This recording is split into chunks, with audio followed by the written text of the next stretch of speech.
Hello again. Today I'm going to make a paella style dish. It doesn't have fish in, so it's not a true paella, and the purists would argue that it can't be paella without fish. But actually this is a paella style dish that's got chicken and chorizo. It's really delicious. See what you think.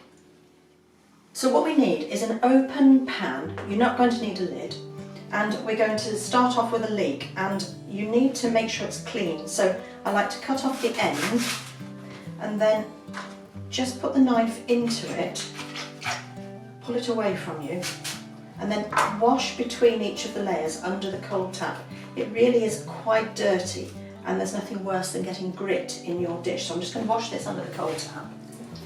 There we are, and a piece of kitchen paper. We're going to slice this, and it's always a good idea to start at the green end because where it's held together it won't fall apart. So just thin slices of leek, and this will give us just a delicate oniony flavour without being overpowering.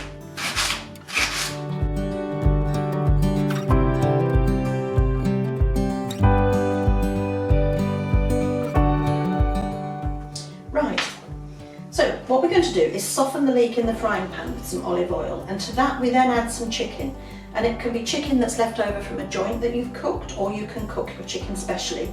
You can use the white meat or the brown meat, but you need about the equivalent of 2 chicken breasts. And we're going to use some chorizo and some paprika. After we've got those cooking nicely, we will add rice, turmeric and peas, as well as some stock. So you'll see the order that they go in a minute. So we'll go over to the cooker and start cooking next. So we're going to get the gas on, and into the pan I'm going to put a drizzle of olive oil. Quite a big drizzle of olive oil.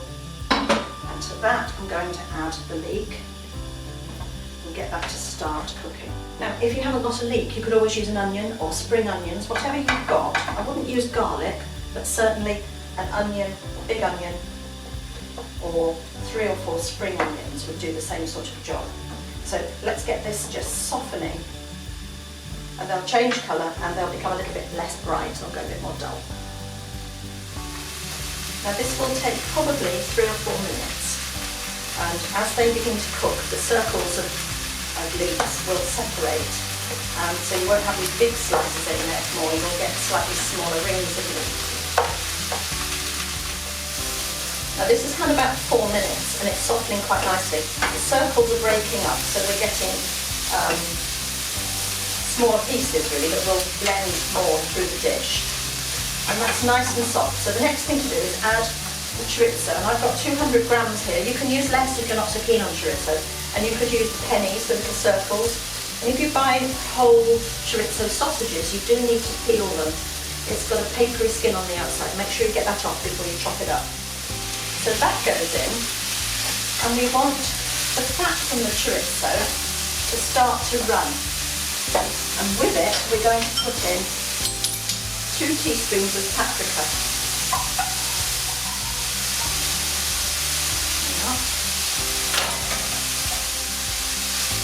Just turn it down a bit because there is a risk it will burn.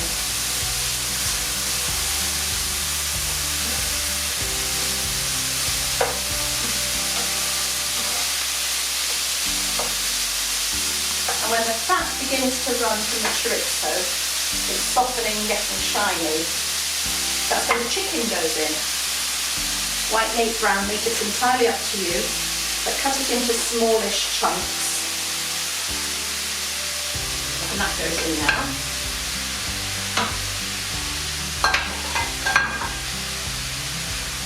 And we'll just get that mixed in with everything else.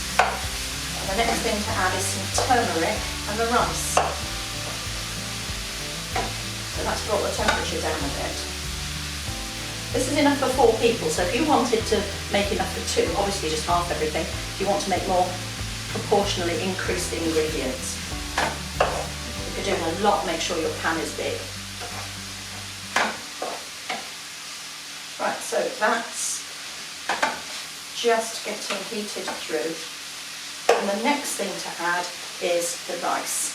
And that's 250 grams of rice, long grain rice. And with the rice, we're going to add the turmeric. In goes the rice. 1 teaspoon of turmeric.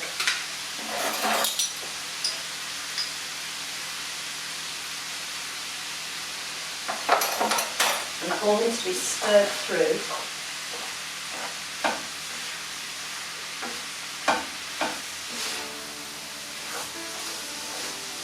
And then we add our stock, and it's a litre of chicken stock. So give it a stir. In goes the stock.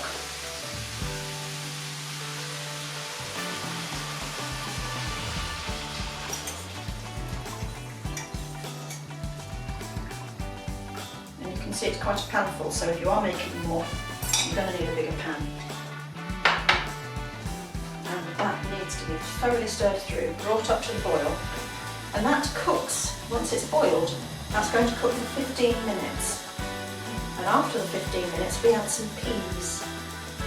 So bring this to the boil, we don't put a lid on it. And what you need to do during the 15 minutes is just keep an eye on it from time to time, so that if the liquid level goes down a lot because the rice is absorbing it, add a little bit more out of the kettle. Always add boiling water, don't add cold because you'll alter the cooking time. So we're coming up to a boil. And then I'll set the timer. Just keep it moving to start with, get it to boil, and then turn it down to simmer. And that will need 15 minutes. And at the 15-minute stage, you add the peas, and then it just needs another 5 minutes. So it's quite quick and easy. It doesn't require a whole lot of ingredients, but all these lovely spices give it a really good flavour. So it's coming to a boil, and then I'll turn it down and set the timer for 15. Now this has been simmering for 15 minutes. You can see how it's bulked up. The liquid has really been absorbed by the rice, and it's time to add the peas, 75 grams of frozen peas, and they will obviously reduce the temperature a little bit. So turn it up, get them mixed in, and make sure you've got some free liquid. If it's looking a bit dry and there's no free liquid in there, just add a splash of boiling water. And then what you can do is not spill it like that, but you use the back of your spoon to just press those down into the hot liquid. And that's going to need another 4 or 5 minutes. You can keep stirring if you want to. There we are, it's had its extra 4 minutes and it's now ready to serve. There's not too much free liquid, but just keep an eye on it. There is a risk that it will actually almost boil dry, it will simmer, there'll be very little liquid left. You don't want it too wet, but on the other hand, you don't want it to catch and burn. So it's ready to serve, and you just need to have a bowl and scoop some in and serve it with half a lemon, which you squeeze over the top, and it's really delicious. So I'm going to do that in a minute. I hope you like this one. Have a go, like, share, subscribe, let me know how you get on, but I think you'll like this. Bye for now.